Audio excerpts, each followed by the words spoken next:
welcome to UCFsports.com Live. I'm Brandon Helwig. I'm joined tonight by Dali Drama, and we have a couple of Kansas State fans, diehard fans, Alison and Matt. Welcome, guys. Thanks for having me. Yeah. Hey, yeah, thanks for having us. Yeah, well, this is going to be a lot of fun.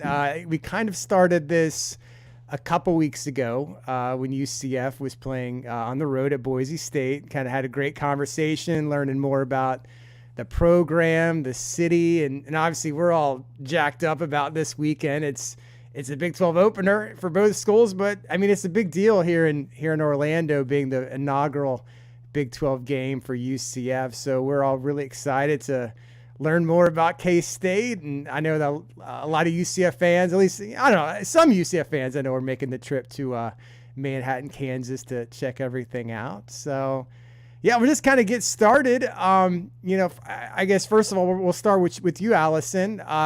Just kind of tell us a little bit about yourself. What's your connection to Kansas State? Like, are you from Kansas or the area, Kansas City? Did you grow up a fan? Like, kind of tell us, kind of how you became connected to Kansas State. Yeah, so I've been a fan since I was born. I grew up in the Kansas City, Missouri area, and both of my parents went to K-State. So I've always followed K-State. I got really into sports when I was probably about in like 6th grade, into middle school, high school, and started following the team more. Then it came to picking what college I wanted to go to. I was pretty close to going to Arkansas, maybe Mizzou, but I think my family kind of just peer pressured me to go to K-State, and it was a fantastic decision. Went there for 4 years, graduated in 2020, and just been following the Cats since. Awesome. And Matt, now you go by, people might know you as Fireball Matt. You're one of the co-hosts on the Cocaine Willie podcast that I know Dali was just on the other day. That was a great episode, by the way. You guys do a fantastic job. I was really impressed. So yeah, just kind of tell us a little bit about yourself and kind of how far back do you go with K-State? Yeah, for sure. And kind words. Dali really led the show. He was awesome for this past episode. But yeah, I'm a 4th generation K-Stater. So it's been in my family for a long time. I actually grew up in upstate New York. So I did not grow up in Kansas at all. But I was wearing purple since I was a kid. My mom went to K-State. My grandfather played basketball at K-State. My great grandparents went to K-State. So all over the place. And then I have a younger sister who also attended K-State. Both of us actually recruited for K-State after we graduated. And it is kind of weird to think of how long I've been wearing purple, but it's been great since I started. And I currently live in the Kansas City area for now, but I will be actually moving down to Texas here very soon. So I'll be in a lot of, Big 12 country with TCU and Houston and Baylor.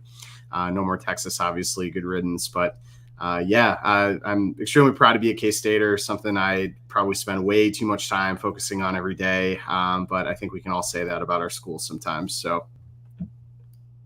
Awesome. Great stuff, Matt. Well, Dali, we'll talk a little bit about the 2010 game, because I know that's kind of gotten some traction on social media this week. Everyone remembers the picture, and I found a video I didn't even remember I had from that storm that was coming into Manhattan. I mean, frankly, that was kind of scary. It was kind of a nervous energy in the stadium, I remember. And I had never been to Kansas before, but we've all seen The Wizard of Oz, and we know about the storms that come through that part of the country. And yeah, there was a little bit of trepidation and nervousness as that came in, and it was kind of surreal now when you go back and look at it. So do you remember watching that on TV? Did they show that on TV, Dali? Do you remember kind of that in real time? Yeah, I wrote about that this week. It was a Saturday, I believe, and we were watching it. I remember I had to go to work in the afternoon, and the delay just kind of ruined it for me. I think it was like an hour and a half. So I caught the back end on the commute over, listening to Mark Daniels, and those last 5 minutes, it was just a gut wrenching, man. just ran it down the field and scored at the last like 45 seconds. Those are like the hardcore UCF days, like right after college. So I remember that's like, and we had lost 2 weeks before, we lost to NC State as well. So, our classic out of conference in the month of September where we went 2-2, but then we ended up winning the Conference USA that year as well. I remember George O'Leary, obviously the former UCF coach, the longtime head coach. He always had just kind of interesting phrases and sayings he would always say. And I just always remember that game. I think it was the first time he said, he was kind of asked like what, how did the loss, just a question about the loss in general. And he's like, yeah, you die a little inside after losses like this. You die inside, which is one of those things you remember him saying about it. So guys, Alison, were you at K-State at that time? Is that kind of before your time? I know you grew up a fan. Do you remember that game or that storm? Were you in Manhattan that day or? No. So I think I would have been in middle school at the time. So no, I wasn't there. I don't remember watching the game, but I do remember all the pictures coming out after. But in Kansas and in Midwestern states, we always like to say you don't have to worry about it until the sky turns green. The sky was a little bit green, so I could see why people were pretty worried about it. But we've had some pretty stormy games in the past couple of years. Nothing too much like that one though. Yeah, Matt, like, were you a student, or I think you talked a little bit about it on your podcast. What do you remember about that day? Yeah, I was a junior at K-State. So I actually remember that game vividly. The only thing I can't remember is if it was an 11 a.m. kick or a 2, but I feel like it was a morning kick for some reason, but I could be wrong. But anyway, kind of a tradition. I was a member of the Delta Sigma Phi fraternity, and we would be standing in line to get to these games and be, first few rows of the student section for football games. We'd be in line fairly early. And that game happened to be family day, which my mom flew into town for. And so I ended up standing, in line for the game and kind of let my mom, go off and do her own thing for that. But we didn't leave when that storm came through, which, looking back on it, was that the smartest decision in the world? Probably not. But as a 20-year-old in college, you do make some pretty dumb decisions. So, and you know what? If a tornado came through and wrecked that entire stadium while people were in there, I mean, you're on the news, I guess, for that. But the storm did pass through. That was it was not a great game for K-State. Obviously, we were able to pull it out in the last part of that game, or last fourth quarter. But those were the Carson Kaufman years, which, was a little bit of a rough time in 2010. But we did switch toward the end of that year to Colin Klein, who ended up being a Heisman finalist for us. But Jeff Godfrey, I remember some things with UCF. Jeff Godfrey was the quarterback. He didn't have a great time passing that day, but I'm pretty sure he ran decently well. He was a running quarterback. But UCF definitely scared us on that day. That's for sure. Yeah, he had some NFL. Latavius Murray was in that game too, right? He ended up winning. So. He went off this past weekend. He was pretty big for us in the Liberty Bowl against Georgia that year. But yeah, that was that game was definitely back and forth. I think would you guys finish that year 7-5?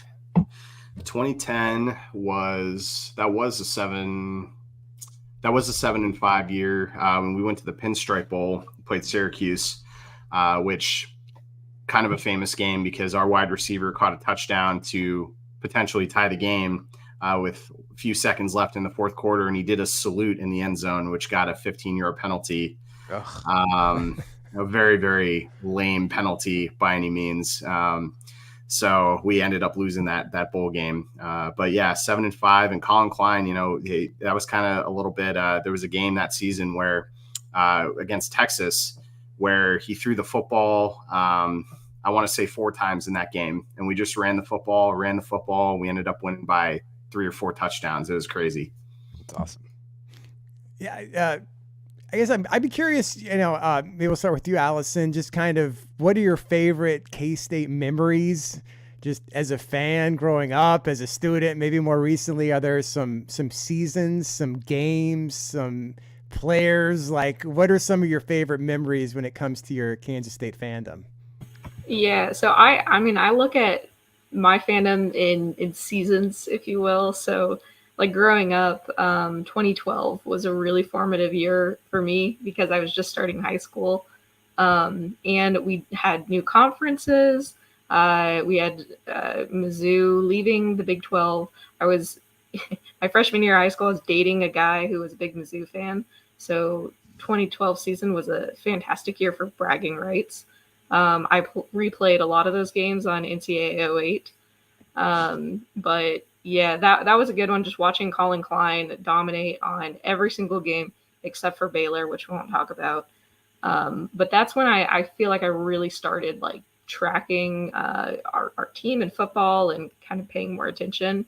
Then once I got into college myself, the last couple years of Bill Snyder was pretty crazy to watch. Also pretty frustrating to watch at times too. But overall, just a really cool experience to see a coach that really changed the culture so much in his last 2 years at K-State. And bringing the Kleiman era on was also really, really awesome to see that whole culture just grow and expand to new players and new playing styles. So, my favorite memory off the top of my head, other than the Big 12 championship, is probably in 2019 when we beat number 3 Oklahoma at home. And very specifically in the last 40 seconds of the game, over the PA system, they started playing Mo Bamba. That's when Mo Bamba was like at the top of the charts. Everybody was like playing Mo Bamba in the bars. Everyone was like totally hyped about this song. And the whole student section just went absolutely insane. All the players on the sidelines were jumping up and down, like holding their helmets. Like we're about to be OU, the number 3 team in the country in the middle of October. And that really started our reign on OU too. I think we've been 5-4, maybe 4-3 since that game. We only lost once, also a really close game. But yeah, that was a great time to be a student and definitely my favorite student memory. That's like it's like super dated. I'm just thinking like Mo Bambo's like your song. I'm thinking opening the stadium against Texas in 2007, and it was Crank That Soldier Boy was like it. So, absolutely, yes. Yeah, that was like one of the first. That was when YouTube really. I mean, I just kind of started. I think a couple years. Like YouTube came around and went in 2005, and there was some grainy video, like 240p, right, of that Crank That Soldier Boy. If you look on YouTube, I think the Texas players were dancing or something on the sideline. That was the first game ever inside UCF's on-campus stadium, the Bounce House. Well, what about you, Matt? What do you think about when you think about some of your favorite moments and memories of Kansas State? Yeah. I remember as a kid, especially growing up in New York, you didn't get a lot of K-State games ever on TV. The 2003 Big 12 championship game was one that I vividly remember. K-State was playing number 1 Oklahoma, who at the time was considered the best college football team ever assembled. We beat them 35-7. I remember watching that with my parents in New York. I was 13 years old. As a student, I kind of look at it from a season perspective. I didn't have necessarily great football seasons other than 2011, my senior year. We went 10-2 with a team that it was very much kind of a Cardiac Cats type of season, winning games, very close. So it was an exciting year because of what we had. I'm a huge basketball fan from a K-State perspective. I love college football. I love K-State football, but I'm very passionate about basketball. This past basketball season really connected with me a lot, especially considered we were picked last in the conference. And one of my best K-State experiences watching a game, I went to Madison Square Garden for the Sweet 16 game against Michigan State, awesome. Which was absolutely incredible. I probably lost 15 years off my life in that game. But an incredible game. My sophomore year, 2009-2010, K-State went to the Elite Eight in basketball. And that was kind of really the beginning of the Bramwich Coliseum where we play, was kind of being this angry place where the student section was just kind of vicious in many ways. with our coach at the time, Frank Martin, who was very much the same way on the sideline. The students kind of ate that up, but beating number 1 Texas on a Monday night on Big Monday was amazing that year. There's so many. We've been very fortunate, I would say, in the recent past where we've had really great football seasons that, we're able to win bowl games. Last season, going to the Sugar Bowl, Alabama kicked our ass, but the Big 12 championship game, I unfortunately wasn't there. I had to watch it in a bar in Arkansas before a wedding that I got a little bit probably too drunk for, taking fireball shots during that. But we've been pretty lucky. It's been very recently pretty fun to be a K-State fan, supporter, alum, all of the above. How do you guys break that down? Like if it's last year you guys had a phenomenal calendar year with just football, the championship, and then your Elite 8 run. Like are you 50-50 football, basketball? You guys have the luxury to be excited about basketball. So how do you kind of split that, or what do you have an affinity towards? I know for me, it is basketball, just because when I was going to school, football was not great until the last kind of season. And basketball was really building a brand at that time that I just ate up. I love going to the basketball games. I would say not to say that I know sports. I know basketball a little bit. Ball, Matt. I know ball. I understand kind of the nuances with football and basketball, but the strategy with basketball just really interests me a lot. So I've just gotten to know from K-State's perspective, how I would say I'm about probably 60-40 basketball. That would be me. How about you, Alison? I think to Matt's point, K-State's pretty fortunate at being at least decent year to year at both football and men's basketball, the two revenue sports. So it depends on who you're asking and if they did go to school there when they became a fan of which one they're more of a fan of.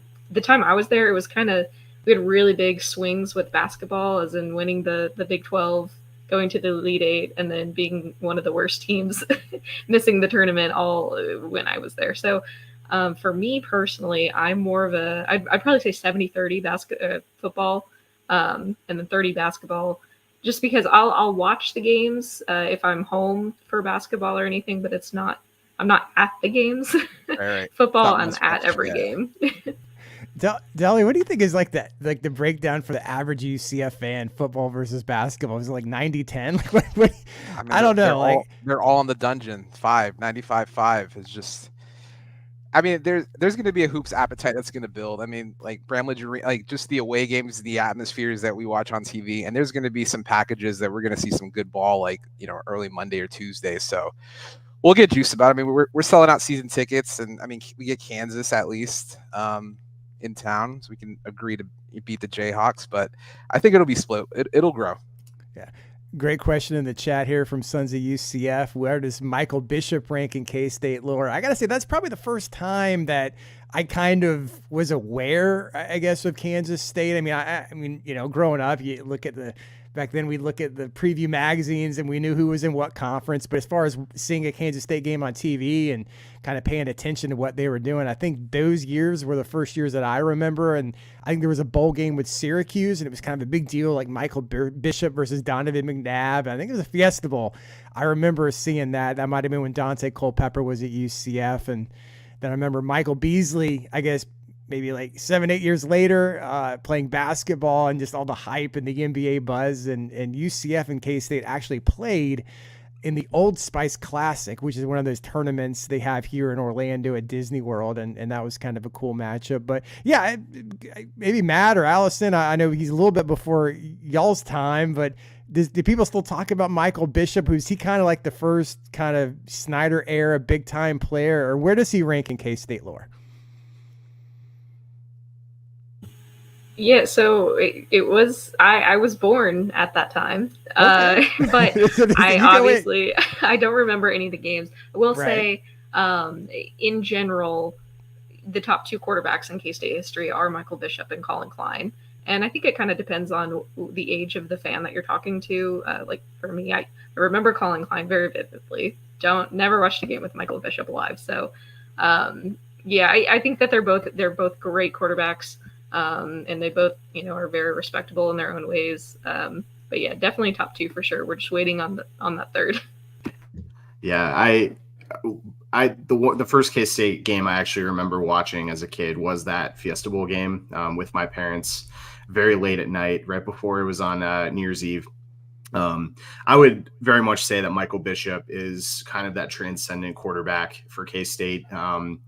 If you think of K-State players, no matter the age of the fan, they're going to know who Michael Bishop is.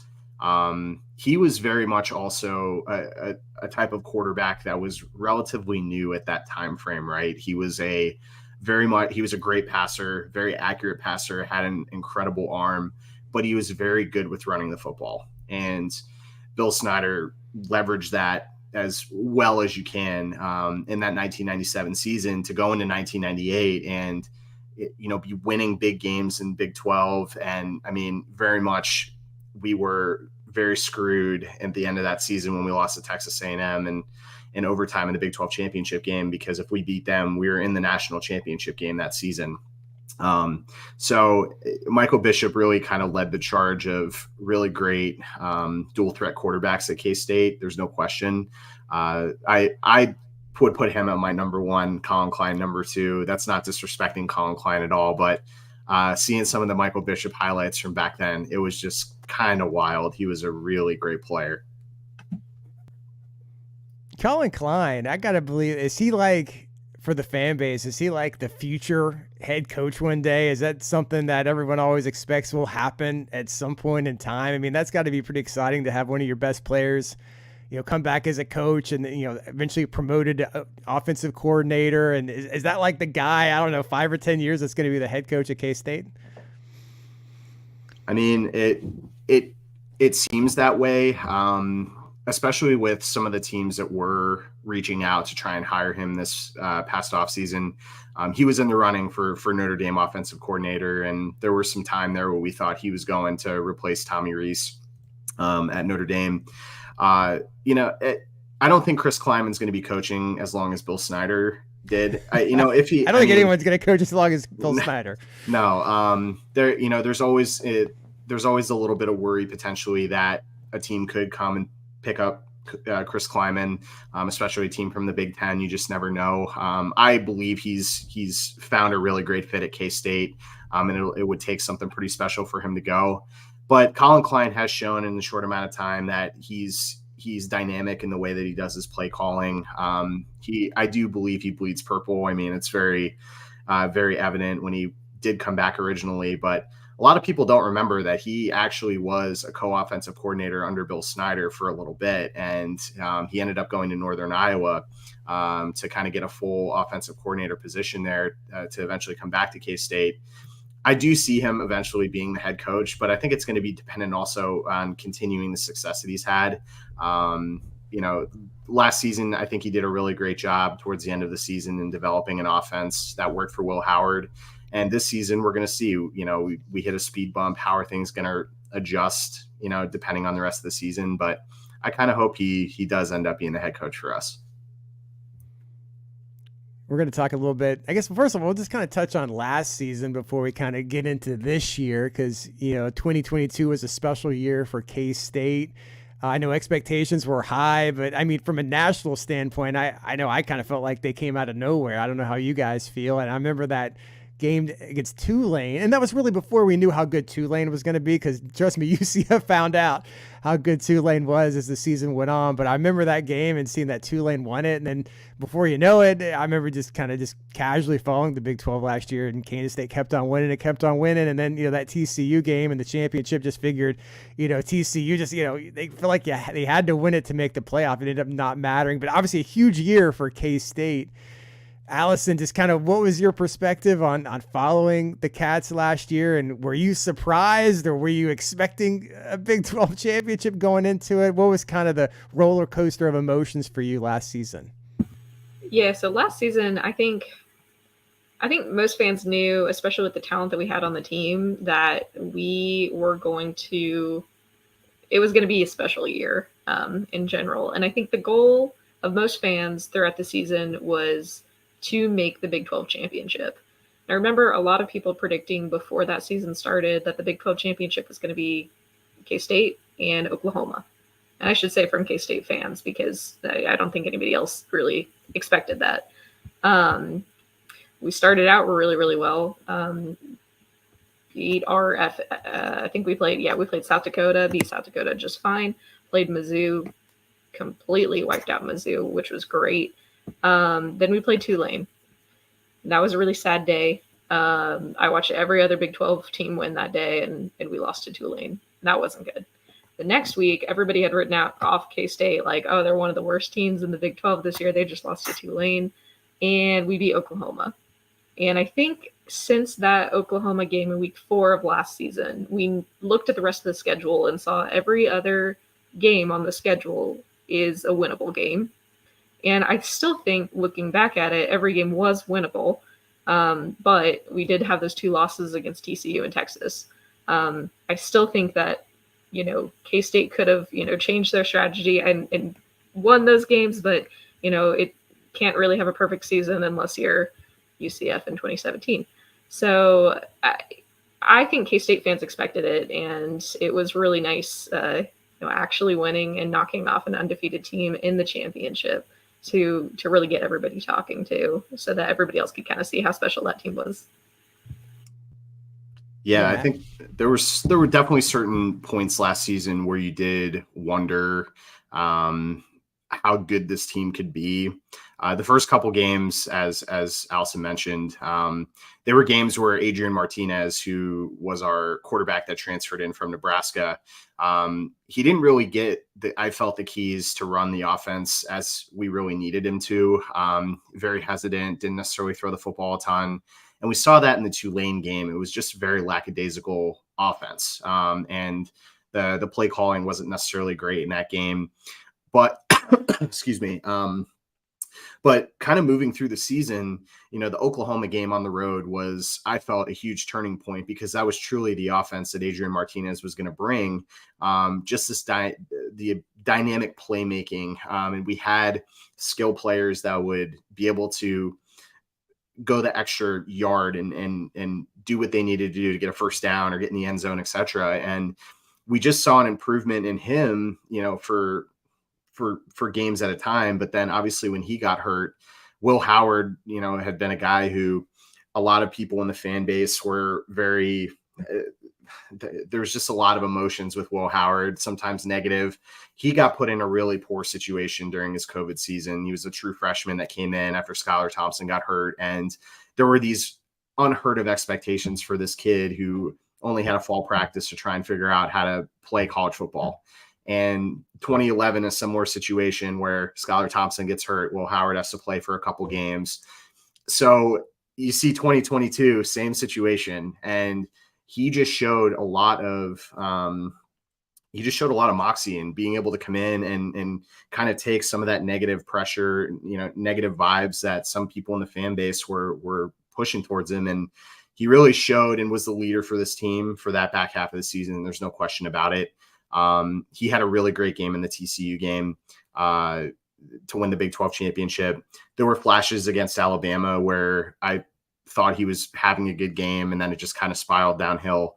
But last season was very special. It's hard to win a Big 12 championship in any sport. And UCF is going to be a team that, your fan base is going to be clamoring to win a Big 12 championship. And for us, we were able to win a football one last year. It took 11 years or 10 years to get the last one. So that's what makes the Big 12 so interesting, so fun, is you just never know. TCU is another one of those examples. You would have never guessed at the beginning of the season where they were. And it was great to see them in the Fiesta Bowl beat up Michigan, and not great in the national championship game. But yeah, last year was a special season. That's for sure. Well, now we're 2023 season. I think this K-State began the year as one would expect. It was Southeast Missouri State, a big shutout win in the opener, and then beating Troy at home. And then we got to talk a little bit about last week, going on the road to Missouri, former Big 12 rival and then losing on a walk-off 61-yard field goal. Now what's the rivalry dynamic with K-State? Obviously, Kansas is a rival. I know Kansas and Mizzou are, maybe Kansas fans would regard maybe Mizzou as a bigger rival, even though that game doesn't happen anyway. What's kind of the rivalry dynamics between Kansas State, Kansas, Missouri? Like, who are Kansas State's biggest rivals, I guess? So the question the answer's changed in the past 10 years. And especially growing up in Kansas City, it was always K-State, KU, Mizzou. All three of them hated each other. Mizzou and K-State hated KU a lot, but then KU and K-State hated Missouri a lot. So it was always kind of changing. But those were the teams every year that you really wanted to beat because you live in a city with all three of these teams having huge presence, and you wanted to go to school the next day wearing your shirt with the bragging rights. So since Mizzou has left the conference, honestly, the rivalry between K-State and Missouri kind of completely died off because they weren't playing. There was no reason to even think about Mizzou because they were over in the SEC and they weren't even winning in the SEC. So there was nothing notable about them. Then I think it was in 2018, they scheduled these games against Mizzou, the home and home games. And I was really excited because all of my friends that I grew up with went to Mizzou for college. So I was planning on everybody meeting up for the game. And this is like 6 years in advance. But I think since these past 2 years, since they've actually seen each other again, the rivalry is really drummed back up. I forgot how much I didn't like Mizzou. I've been quickly reminded. So now Mizzou is back to my number 2, probably most rivaled school, since Iowa State really hasn't put up too much of a battle lately. But that's coming from somebody that grew up in Kansas City. Yeah, I mean, growing up just as a K-State fan, instantly it was KU, Nebraska, Mizzou as the schools that you automatically hate. KU is very much still up there for me. I was still in school when the Big 12 was together. So when we played Nebraska, when we played Mizzou, Colorado, those were kind of the original games that I remember being very hyped up for. My freshman year, I went to Missouri for that game and I had a terrible time, and I decided to go for this past weekend, and that wasn't great either. I do miss playing Mizzou because we do have one common enemy, which is Kansas. And then Iowa State is definitely one of those schools that we've kind of developed a rivalry with here very recently with Farmageddon. And it's gotten, I don't want to say nasty. It's definitely not that, but especially for basketball, that's definitely a rivalry that Iowa State has gotten to be good in basketball. So is K-State. So those basketball games are extremely intense games, no matter wherever it's being played. And the football rivalry is good too. I mean, Iowa State has had some good seasons recently, and they've kicked our butt. And I like kicking Iowa State's butt and stuff. So I put Iowa State up there a little bit for me. And then I've always felt Texas, but they're gonzo, which I'm sad about. But we've got some cool schools coming in for the Big 12 too, that we can create some rivalries with. So. Yeah, I feel like it's you always see it. I mean, I get it too, because the conference has been gutted for like a decade.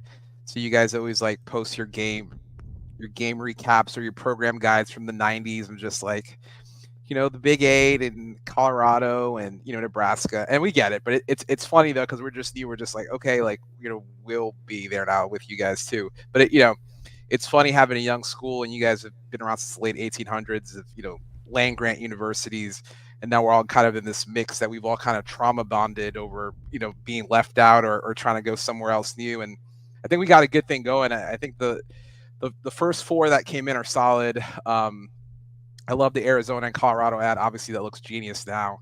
Arizona State kind of dragged their feet, and I think Utah will bring some juice with BYU as well. But I think it'll be interesting. Yeah, how do you guys feel about kind of where the Big 12 is going? Obviously, the 4 schools coming in, UCF obviously included this year, and the other 4 that are going to be coming next year from the Pac-12. I mean, things could have happened a lot differently. I mean, if one decision gets made here or there, the Big 12 could have been the one gutted. So, I mean, I guess everyone's happy that they're still going to be in a Power 4 conference. So it's a lot different than maybe the Big 12 that you guys grew up with. How do you kind of feel about all this conference realignment stuff? So it is odd seeing that, back when the Big Eight even started, the Big Eight at the time in the early 2000s was a completely unstoppable conference because you had Nebraska, Oklahoma, Colorado, and up-and-coming K-State, who were all contenders for national titles. But then, it slowly just dismantled. Largely after, it expanded to the Big 12, we added the Texas schools and things just kind of started falling apart from there. A big problem with the Big 12 is that they wouldn't expand. There was one specific member that voted against every expansion.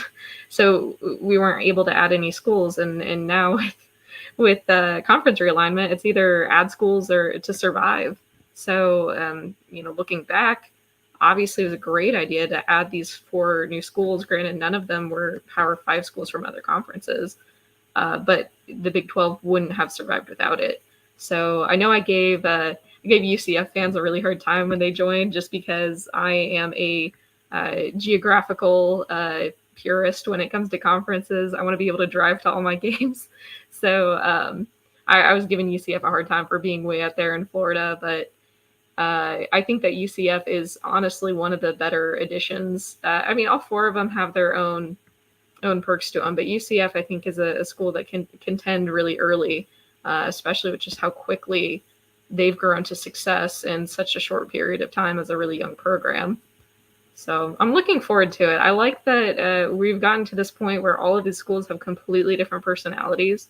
So I think at the end of the day, that's really going to help drum up some different rivalries and some more fun within the conference.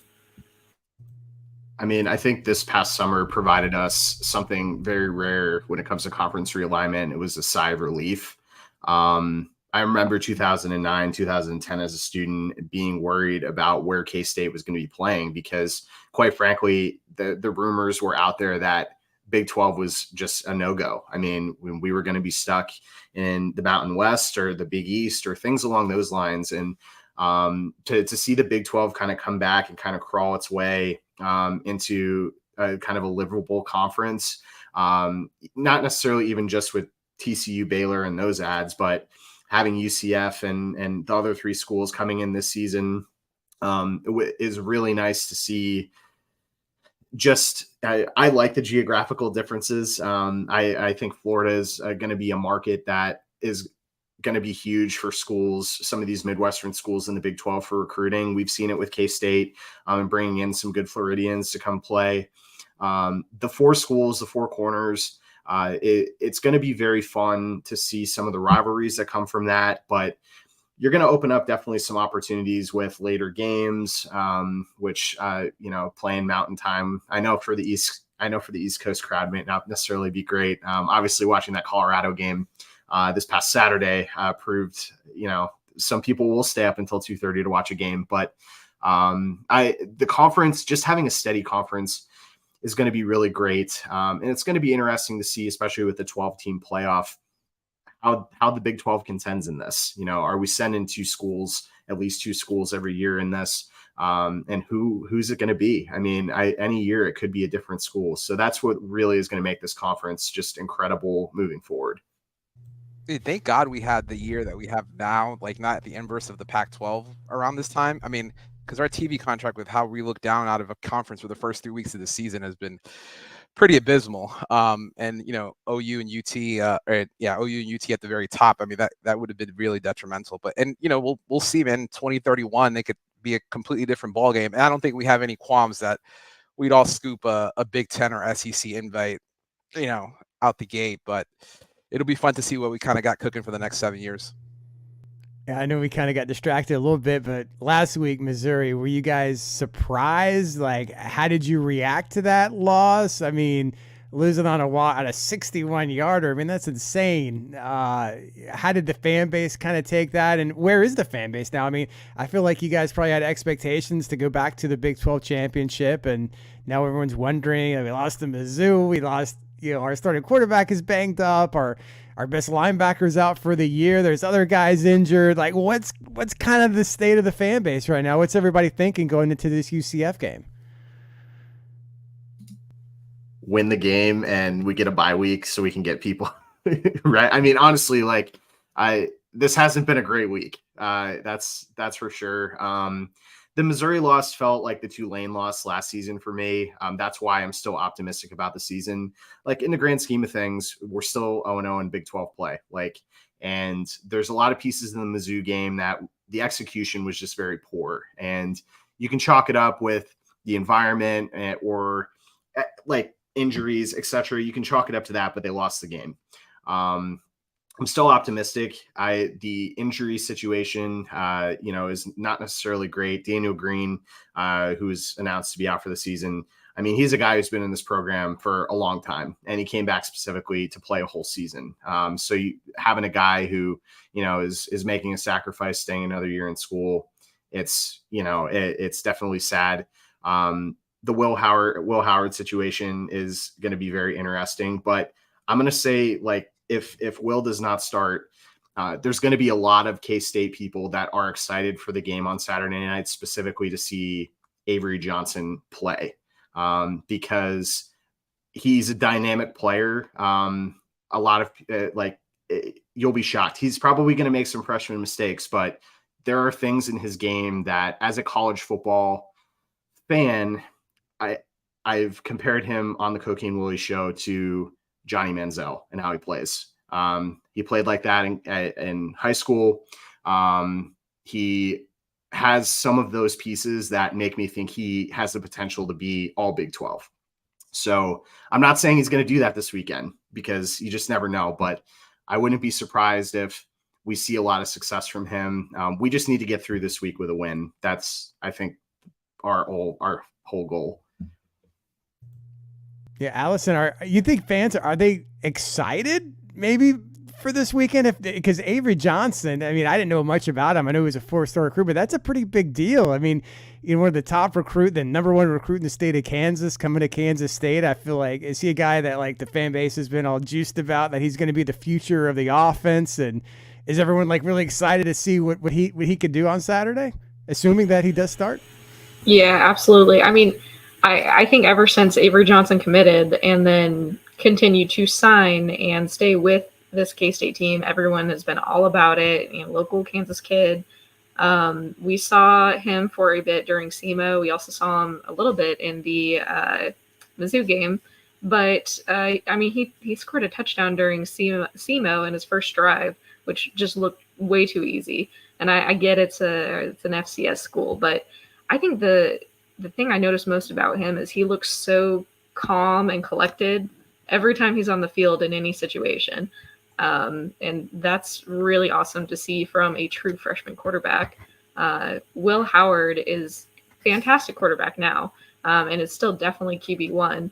But I think the fan base was a little bit worried playing a true freshman, since our last true freshman, Will Howard, did not handle that pressure as well.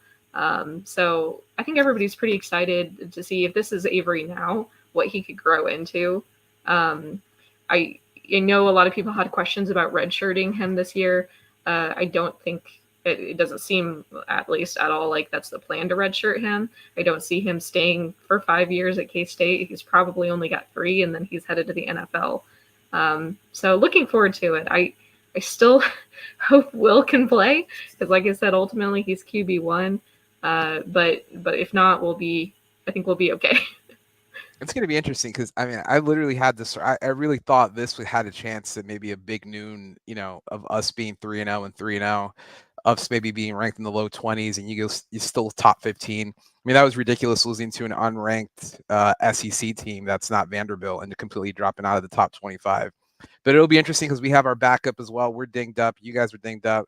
I think it's going to be a little rainy as well, and a little bit colder for some of our Florida boys as well. So it should be real interesting to kind of how do we play that out. I mean, we were talking on Cocaine Willie. I was just like, we have to be able to set up the run to kind of run RPO and have some play action with Timmy McClain. But you guys are telling me that you guys have only given up like 150 yards on the ground, which is pretty damn stout. So it's going to be a good battle. I mean, we got some guys on the defensive line that could spook a freshman QB, but you guys have the same thing that can, do the same for ours. So it should be fun.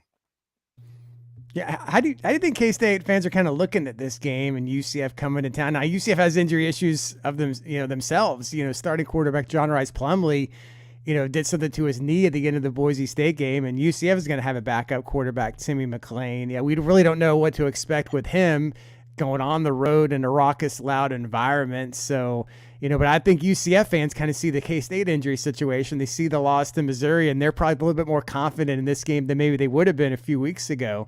So how do you think K-State fans are kind of viewing this game? Are they just kind of like crossing their fingers that they're going to win? Do they think UCF coming from the group of 5 that this is probably going to be an easy win even with your injury issues? Or how do you think they kind of perceive UCF? I mean, I think it's funny that with the perceived injuries, it would be appropriate to feel that way from the UCF side. I felt the same way about UCF when John Rice Plumlee went down, right? Like, he's a dynamic player that I wish these two teams were at full strength. I think it would have been a dynamic matchup, first game in Big 12 play. So the injury news yesterday was very concerning, and you're coming off with a lot of negatives, but there's a lot of people on this team that have the experience. They know, like, next man up mentality. We're going to have a true freshman playing at middle linebacker who has played really well in the first 3 games. And there's going to be pieces that don't look great on the K-State side, as well as I'm sure you all have the same worry on the UCF side. But I go into this game kind of almost exactly how I felt at the beginning of the season. This is going to be a tough first game in Big 12 play for us, and it's at home. I expect it's going to be a dogfight. It's going to be a tough one. No matter what, I would love K-State to pull out a double-digit win, but I don't know. I predicted that on the show, on the Cocaine Willie show a couple days ago, and that was before all the injury news. So I would probably change that prediction now. You had no idea either that you guys are going to have the season you have. That's the kind of like beauty of like UCF football too. It's like a Bortles year just came out of nowhere in 13, or obviously we don't win a game in 15, and then we have that magical run in 17. So that's the fun. And like everything, I think if you look at Big 12 historically, there's always a week that someone slips up, in conferences. There's going to be a lot of carnage kind of left, and hopefully we can kind of tax them on Texas and Oklahoma so they don't make their way to Arlington. So I think we'll kind of segue into just kind of talking a little bit about, lastly about, what can UCF fans expect when they travel to Kansas this weekend. I've been there before. I went for the 2010 game. I was barely in Manhattan though. I think I came in super late on Friday night. It was at 11 a.m. game. Now, of course, there was a delay, and as soon as the game was over, I was driving back to Kansas City. So I barely saw Manhattan the last time. But I think I saw something that said, was Manhattan voted, or did someone say it was like the best college town in America? I don't know if you guys knew where that originated from, but I know it is a great college town. So I don't know, Alison or Matt, I don't know who wants to start off. Just tell us a little bit about, Manhattan, what it means to you, special experiences there. Like what can the UCF fan traveling to the game expect when they get to Manhattan this weekend? Yeah, I think that report was originally, there was one in like the U.S. World News Report when ranking college towns, and then it's consistently in the Princeton Review when they rank college towns and colleges based on different metrics. But Manhattan is usually top 10 in there, just because it's very Midwest culture. So I think coming from Florida, I don't know if anybody has been to Kansas outside of sporting events, but I think Manhattan, Kansas, and a couple other of the Big 12 schools just really represent what Midwest culture is, and just Midwest nice.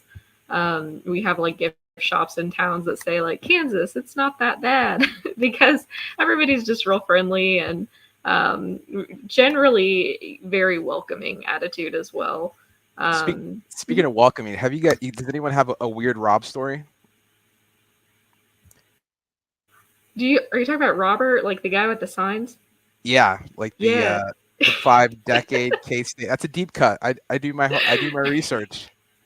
I am impressed that you knew about Robert, but I don't really have anything to say about Robert other than he's incredibly committed, and I see that man everywhere. And I don't know how he does it, but he always makes an appearance. Yeah, I mean that was like the insight that he will, like, if you come to Manhattan, he'll probably swing by your tailgate, or you'll see him just to kind of. He's harmless pretty much, but I just looked him up. And I'm like, who could this? There's just got to be anecdotal. So who is he? He's like a super fan. Googled Like in order, like tell us who is this guy? He's just like a super fan through the years, through the decades, or Yeah. So I want to say he's been to every K-State game for the past. Oh God, it's some obscene number, like 30 years. Like he'll travel to away games. We had a game in Tokyo in the 90s that he went to with the team. When we played Nebraska, he's very harmless. My one experience with him is we were tailgating a regional baseball game, NCAA regional, that we were hosting, and we were doing a tailgate, and he comes over and he's like, "Can I get a hot dog?" And we're like, "Of course, Robert, you can get a hot dog." And he takes the hot dog and he's like, "I'm going to save it for later." And he put it in a Ziploc bag and he put it in his bag so he could eat it later. And he just walked away. And I was like, that's how I want. All right. That's a great anecdote. Yeah. that's great. So tell us more about Manhattan. Like for people going, are there some places they should check out? Like I've heard about, is it Aggieville? Is that kind of where the hot spots are? Is that like downtown Manhattan? Like where, if people are coming to town, are there some restaurants, some bars? Like where should they definitely check out? Yeah. I mean, I'll bet Alison and we could either have the exact same places or completely different. And that's what kind of makes Manhattan special, I would say. When I bring my family into town, or I bring friends that have never been, one of my favorite spots like to eat is So Long Saloon or Taco Lucha. Those are both in Aggieville. Aggieville is considered, I would say, the restaurant and bar district where students will go. The peanut butter burger at So Long Saloon, or any taco at Taco Lucha with a Nancy. Nancy is a pineapple beer, pineapple juice, and it used to be Old Milwaukee, but it's now I think it's Busch Light or something like that. But you can drink like a ton of Nancy's. A couple of my favorite bars, I like Annie Mae's. It's kind of like a dive bar. It's like down in the basement. They have good drinks there. If you want to go really crazy, you can always go to like Tubby's or Porter's or things like that. But I wouldn't like, if you're coming to Manhattan as for a UCF fan, you probably won't enjoy those places. But if you really want to be a student, those are maybe a couple of the places to go. And then I'll say one more place. So down in kind of downtown Manhattan, there's a brewery called Manhattan Brewing Company, which I'm a huge fan of. If you're a beer person, I highly recommend going there. They have a purple beer on tap, which is very good, but they have 10 or 12 different beers on tap. They do an amazing job. I go there almost every time I go to Manhattan. So those are going to be my spots that I would recommend. I love it. Alison, you got the same recommendations, or they differ a little bit, or what do you have to say? Yeah, you always have the essentials. So Taco Lucha and So Longs. I think if you ask almost every K-State fan, they're going to say that's, the place to go with the best tacos, the weirdest burgers or whatever. But in general, I would say downtown Manhattan is for more of the like older crowd that wants something a little bit more quiet or more chill. Definitely like good, nicer dinner spot. Aggieville is like Matt said, that's where all the students go to the bars, and there's some good restaurants down there as well. I would suggest if you're planning on going to the Ville, go Friday night, because there's probably not going to be as many students out because I'll be getting ready for the game the next day, and Saturday's game is going to be really late. So you'll for sure be able to get into the bars Friday night. There is no cover for anything, so that's always really nice. And I was just back there for the last game. I forgot how cheap the drinks are, so that's also a really nice plus. Thursday nights, they have 50-cent wells. So if you're there an extra day early, then it's basically free drinks with girl math. But yeah, it's a good time, and it always feels like a again, pretty welcoming and safe place to go. And one thing that I will say about Aggieville, if you're expecting to want to eat dinner at Aggieville at 6 o'clock on a Friday night, your preparation is not going to be great and you're going to be waiting. We have a good number of restaurants in Aggieville, but they're all going to be packed. So, you either want to go early or just be prepared that if you're going to go to Taco Lucha on a Friday night, you're probably waiting an hour and a half, or So Long Saloon, you're waiting an hour and a half. Because those places are so good in Aggieville. That's where people want to go. So, yeah, just be prepared for that. What about I read about too the varsity food trucks. Some people recommended the macaroni and cheese, grilled macaroni and cheese. Yep, that's where you're going after the bars because they don't close until like 3 or 3:30. So make sure you stop by the varsity truck, which is in the back of Varsity Donuts. So you can get a grilled cheese mac and cheese with bacon, or you can get a grilled cheese mac and cheese with bacon, and they can put a corn dog on it too. Anything that your just drunk heart desires. Love it. Is there baby. Gotta love it. Is there a signature food in Kansas, like a cuisine? Like, I don't even know what I would say Orlando would be. It's such a melting pot of different cultures. There's, Cuban and barbecue and all kinds of stuff. I know that Kansas City barbecue is a big deal. When you get over to Manhattan, is it just kind of a mix of whatever, or what's kind of, is there like a dominant cuisine in the area, or is barbecue big there?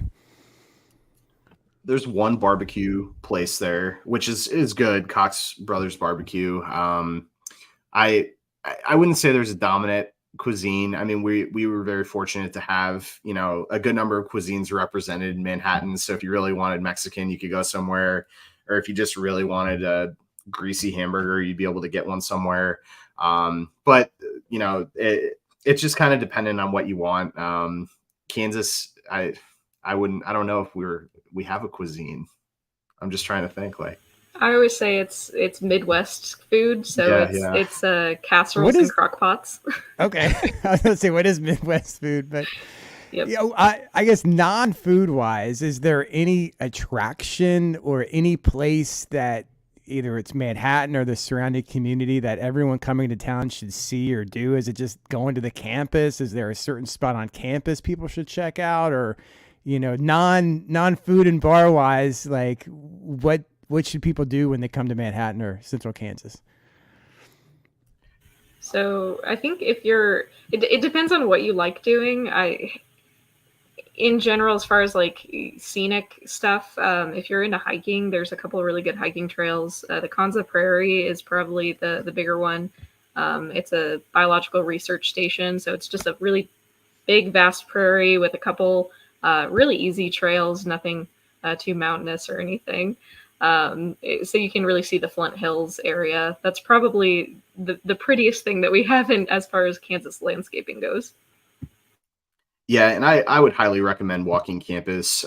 We are a very confined campus. You can get, when I was recruiting for K-State, I would always say you can get from one side of campus to the other side of campus in like 10 minutes walking.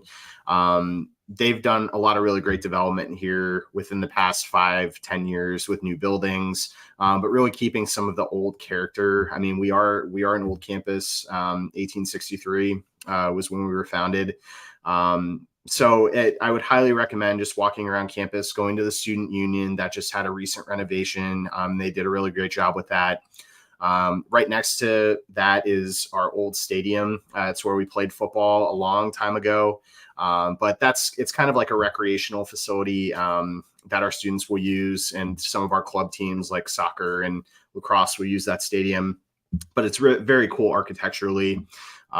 So if you get some free time before the game or on Friday, I would highly recommend just walking through campus, and you're going to really see in a quick amount of time just the school spirit. Everybody wears purple. Everybody wears K-State stuff. It's a really cool just kind of vibe that if people are coming to Kansas for the first time and kind of seeing it, you're going to drive through and you're going to see KU stuff. As you're driving through on I-70, and you're going to see K-State stuff. Like, that's just kind of how it is in Kansas. But once you really get to Manhattan, it's like, no KU, it's going to be all purple. And there's going to be purple on things that you never thought there would be purple on when you get into that city. That's for sure. So obviously a late game on Saturday night. It's 8 o'clock Eastern, 7 o'clock Manhattan time. Are people going to be tailgating all day long? Like, what's the vibe going to be like on game day? Are people going to be rolling in at 6 a.m. for a breakfast tailgate and be there all day? Like, I remember there was huge lots around the. I kind of remember that there was like a lot of concrete lots, a lot of space to kind of set up and everything. Like, what's the atmosphere going to? I mean, weather permitting, what's the atmosphere going to be like on Saturday? You think before the game? Yeah, so I think they opened the parking lot 5 or 6 hours before the game. I'm not used to it because it's usually 11 a.m. game and it's whenever you wake up. But yeah, students and fans, they'll be lined up for an hour or two before the game to get a spot. However, there's plenty of spots. Last game, I don't think they ran out of parking. What's really nice about K-State's stadium setup is that they have 2 huge parking lots on the east and west side of the stadium. And the majority of the north land of the stadium is all agriculture fields. So it's just all empty dirt grass lot that students can park in, fans can park in. You don't have to be a student. I think the cost is $30 this year, so it's really not bad. I'm hearing Michigan has like $150 to park across from the stadium. So all considered, your car just stays there for the entire day. You tailgate the entire day, you go to the game, $30 parking isn't too bad.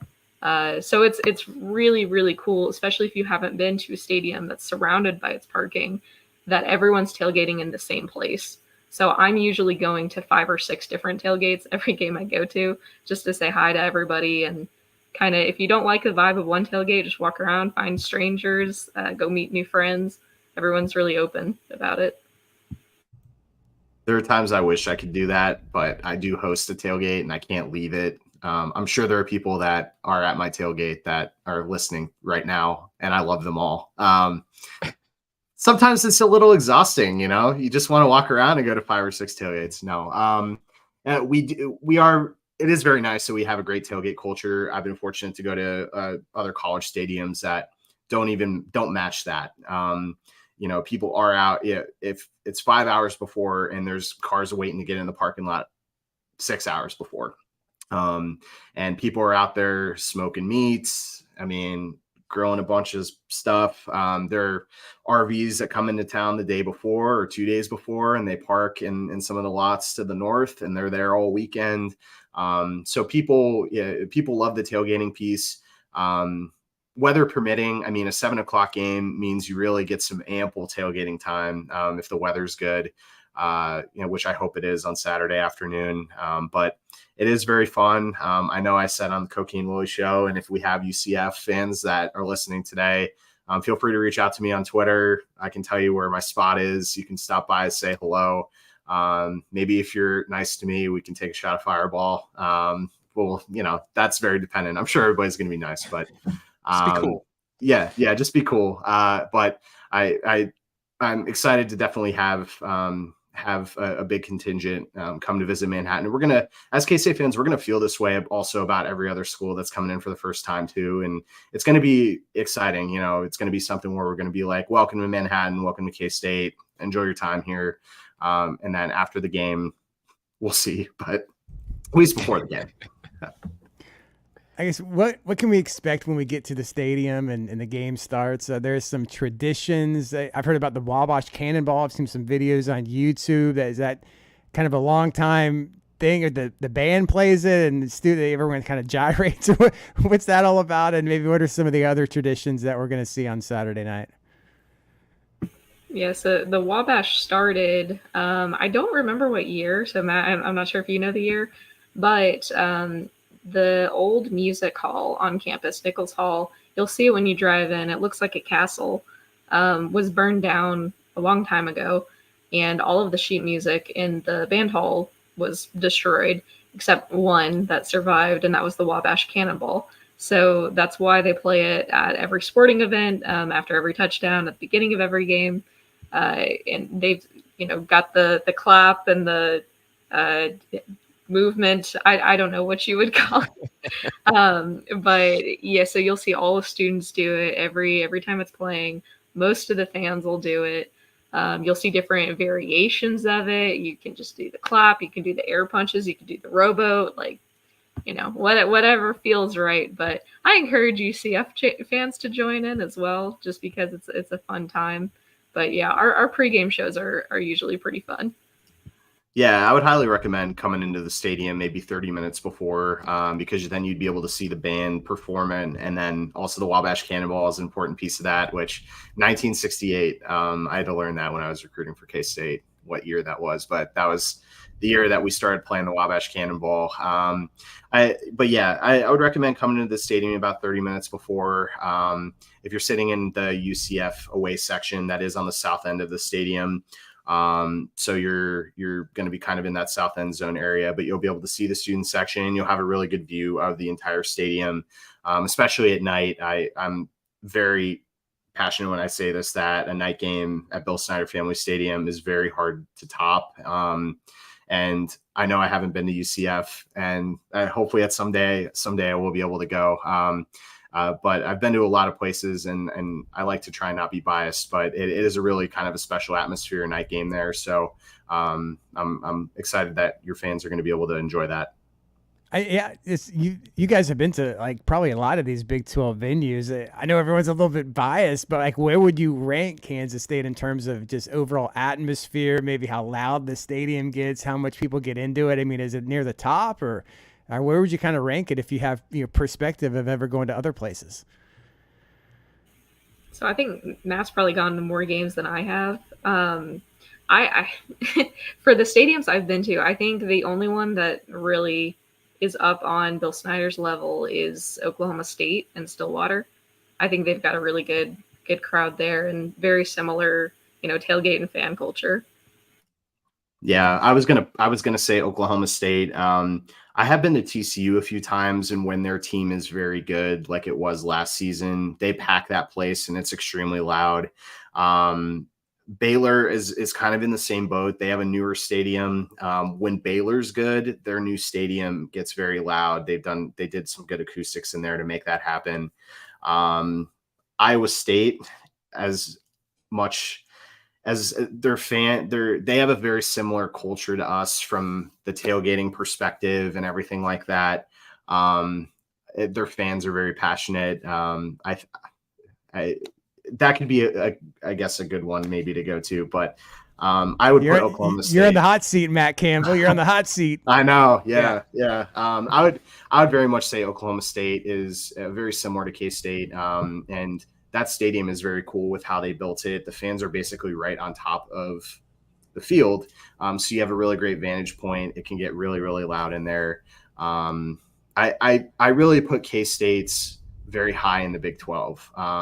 I would even say holistically for all of our sports, Kansas for basketball will obviously be like a number one, but if K-State's really good in basketball, like we were this past season, it's a very intimidating place to play. So it's going to be fun. Like the Big 12, that's the reason why the Big 12 is fun, because these fan bases are so passionate about their schools and they make their environments at home very difficult to play in. So that's from a UCF perspective. I've seen the football piece. That's a really cool stadium. The basketball piece, I don't know much about other than Taco Fall, and almost beating Duke. I'm a Celtics fan, so I was a Taco fan for a bit. We're going to be in our UCF basketball phase for a little bit before we start realizing some success, but it's awesome. Right. It's weird because when we were coming into the fold and, you're just trying to watch the people out of conference, and your guys I fell in love with Tang just the year that he had, and with his whole vibe, and you turn on the channel and you guys are doing the cannonball, you're packing it in like 10K. I mean, it looks like for us like the Magic Arena. It's just kind of bugged out. We're looking at it for kids to play ball, and then the run that you guys had. So I'm excited to see. I mean, there's only one way to go up for hoops for us. So I love Coach Tang. I have Sirius radio in the car, and you turn on the Big 12 channel, and maybe randomly at 2:00 on a Tuesday, maybe they're playing like a coach's show. And I listened to one of his coaches shows, and I'm like, I don't really, I'm not really a Kansas State fan, obviously, but I was engaged to listen to Coach Tang, to whatever he was talking about, whether it was the game or whatever. He's an engaging guy to listen to. I love him. Yeah, he's awesome. Yeah. He's done a really impressive job of just really kind of connecting with the fan base. And that was the biggest key right in the beginning, because basketball was just kind of in a little bit of a doldrum situation. And he came in and got people excited, and winning helps. And he brought in really great players who had great stories. And, it was just kind of the unexpected of this past season, but we feel the same way almost about this season, that we have the potential to be really good again. And that was kind of how K-State basketball was for a little bit when I was in school. But historically, K-State basketball has had a top 25 program historically. And so the Final Four is kind of a piece that is just really missing right now. We've had great chances recently and haven't kind of connected with it. So he's done a great job. And Big 12 basketball is just it's an exciting season because no matter who you play, I mean, last season, one of the worst teams in the Big 12 was like Texas Tech. You had Texas Tech and et cetera. But these teams are still being talked about potentially making the NCAA tournament because of how strong the conference is. So you just never know. I mean, if you hit on a few players and you have a program this year that could be, good in the Big 12. So. Yeah. All right, guys. This has been a lot of fun. Just learning more about K-State and getting to know you guys and kind of learning about the culture and the history and everything. I've had a lot of fun. I want to thank you both, Alison and Matt, for joining us tonight. And do you guys have any final parting words or thoughts that you maybe want to offer to UCF fans, or anything that came into your mind? Any last recommendations and some score predictions too? Yeah. Last thing, I don't even know if you even had thought about what a score is going to be, or just off the top of your head. Maybe real quick, how do you think the game is going to go on Saturday to kind of close everything out? I think that most K-State fans are going into this just hoping to survive. I wouldn't say super optimistic, but maybe in a better spot than we were yesterday. And the whole mentality is just get through this week and get out alive. So I'm going to say it's probably going to be fairly close. I think that these are two very talented teams in tricky situations, and we'll just see who can get by with the adversity better. So we'll say 27-20, and K-State comes on top. Yeah. On the Cocaine Willie show, we have a show coming tomorrow that talks about our predictions, but at that time we taped it on Sunday. I had said 34-24. I am thinking 31-27. I think K-State will win. It's going to be close. Like, it's going to be a fourth quarter situation, just like it was last week for us. So I do have faith offensively that we'll be able to score, at least get some points on the board. I have a feeling UCF's going to do the same, and it's going to be a very fun fourth quarter, very nerve-wracking for all of us. So. Yeah, I think on Cocaine Willie, I said 34-24, but we taped that Monday night. There's been some more coming out. So it's going to tighten up. It'll be interesting to see. I mean, Gus Malzahn's been a little weird on the road, but he has won at K-State before with Auburn. So yeah, don't remind us. That was a real tough game for us. We kind of gave that one away, I felt. Ugh. Yeah. I'm not really sure what to expect. I mean, nothing would really surprise me. You're probably going to have, two younger quarterbacks that don't have a lot of, K-State's quarterback really has no experience. Timmy McClain has a little. This will be his first really big road test since he's been at UCF. That O-line, D-line matchup is going to be huge. I think UCF feels like they have a good offensive line. There's been a couple issues at center, the first few games. Some of these stats are misleading. I know UCF is number one in total offense, and K-State's like holding teams at 50. I mean, something's got to give. I know some of these stats can be misleading based on the competition. But I'm feeling really good just about, UCF's talent level. I think they're going to go toe to toe with all these Big 12 teams.